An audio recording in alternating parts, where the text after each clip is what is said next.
ಸತತ 14 ಗಂಟೆಗಳ ನಿರಂತರ ಕಾರ್ಯಾಚರಣೆಯ ನಂತರದಲ್ಲಿ ಪೀಣ್ಯದ ಕರೀಂ ಸಾಬ್ ಲೇಔಟ್ನಲ್ಲಿ ಹೊತ್ತಿಕೊಂಡಂತ ಸ್ಕ್ರಾಪ್ ಗೋಡೌನ್ಗೆ ಹೊತ್ತಿಕೊಂಡಂತ ಬೆಂಕಿಯನ್ನು ನಂಚುವಲ್ಲಿ ಸದ್ಯ ಅಗ್ನಿಶಾಮಕ ದಳ ಸಿಬ್ಬಂದಿ ಯಶಸ್ವಿಯಾಗಿರುವಂತದ್ದು. ನಿನ್ನೆ ಸಂಜೆ 8 ಗಂಟೆ ಸುಮಾರಿಗೆ ಹೊತ್ಕೊಂಡಂತ ಬೆಂಕಿಯನ್ನ ಇಡೀ ರಾತ್ರಿ ಕಾರ್ಯಾಚರಣೆಯನ್ನ ಮಾಡಿದರೆ, ಜೊತೆಗೆ ಸತತ 14 ಗಂಟೆಗಳಿಂದ ಬೆಂಕಿಯನ್ನು ನಂಚುವಂತ ಕಾರ್ಯವನ್ನ ಅಗ್ನಿಶಾಮಕ ದಳ ಅಧಿಕಾರಿಗಳು ನಿರಂತರವಾಗಿ ಮಾಡ್ತಿರುವಂತದ್ದು ಸದ್ಯ ದೃಶ್ಯದಲ್ಲೂ ಕೂಡ ನೋಡಬಹುದು. ಇದು ಪೀಣ್ಯದ ರಾಜಗೋಪಾಲ್ ನಗರದಲ್ಲಿ ಬರುವಂತ ಕರೀಂ ಸಾಬ್ ಲೇಔಟ್. ಸುಮಾರು 8 ಎಕರೆ ವಿಸ್ತೀರ್ಣದಲ್ಲಿರುವಂತಹ ಈ ಒಂದು ಖಾಲಿ ಪ್ರದೇಶದಲ್ಲಿ ಅಬ್ದುಲ್ ಎಂಬುವರು ಒಂದು ಸ್ಕ್ರಾಪ್ ಗೋಡೌನ್ ಬಿಸ್ನೆಸ್ ಅನ್ನ ಮಾಡ್ತಿದ್ರು. ಅಂದ್ರೆ ಬೆಂಗಳೂರಿನ ಬೇರೆ ಬೇರೆ ಭಾಗಗಳಿಂದ ಕಲೆಕ್ಟ್ ಮಾಡಿದಂತ ಸ್ಕ್ರಾಪ್ ಐಟಮ್ಗಳನ್ನ ಇಲ್ಲಿ ಶೇಖರಣೆ ಮಾಡುವಂತ ಗೋಡೌನ್ ಗಳನ್ನ ಇವ್ರು ಇಟ್ಕೊಂಡಿದ್ರು. ಸದ್ಯ ನಿನ್ನೆ 8ರಿಂದ 8:15 ಸುಮಾರಿಗೆ ಇಲ್ಲಿ ಸುಮಾರು ಅಪರಿಚಿತರು ಬಂದು ಬೆಂಕಿಯನ್ನ ಹಾಕಿದ್ದಾರೆ ಅನ್ನೋ ಆರೋಪವನ್ನ ಅಬ್ದುಲ್ ಅವರು ಮಾಡ್ತಿದ್ದಾರೆ. ಜೊತೆಗೆ ಯಾವಾಗ ಘಟನೆ ಆಯ್ತು, ಘಟನೆ ನಂತರ ಸುಮಾರು 30 ಅಗ್ನಿಶಾಮಕ ವೆಹಿಕಲ್ಗಳು ಇಡೀ ರಾತ್ರಿ ಬೆಂಕಿಯನ್ನ ನಂಚುವಂತ ಕೆಲಸವನ್ನ ಕೂಡ ಮಾಡಿರುವಂತದ್ದು. ಸದ್ಯಕ್ಕೆ ಬೆಂಕಿಯನ್ನ ಹತೋಟಿಗೆ ತರುವಂತ ಕೆಲಸವನ್ನ ಅಗ್ನಿಶಾಮಕ ದಳ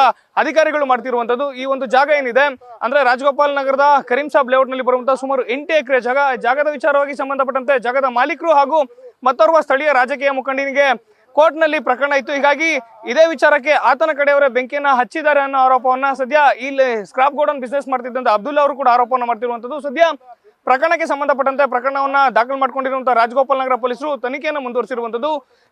ಇಷ್ಟು ದೊಡ್ಡ ಪ್ರಮಾಣದಲ್ಲಿ ಬೆಂಕಿ ಅವಘಡ ಸಂಭವಿಸಲಿಕ್ಕೆ ಏನು ನಿಖರವಾದಂತಹ ಕಾರಣ ಅನ್ನೋದು ಪೊಲೀಸರ ಮುಂದಿನ ತನಿಖೆಯಿಂದಷ್ಟೇ ಗೊತ್ತಾಗಬೇಕಾಗುತ್ತೆ. ಕ್ಯಾಮರಾ ಪರ್ಸನ್ ಮಂಜುನಾಥ್ ಜೊತೆ ಶಿವಕುಮಾರ್, ನ್ಯೂಸ್ ಫಸ್ಟ್ ಬೆಂಗಳೂರು.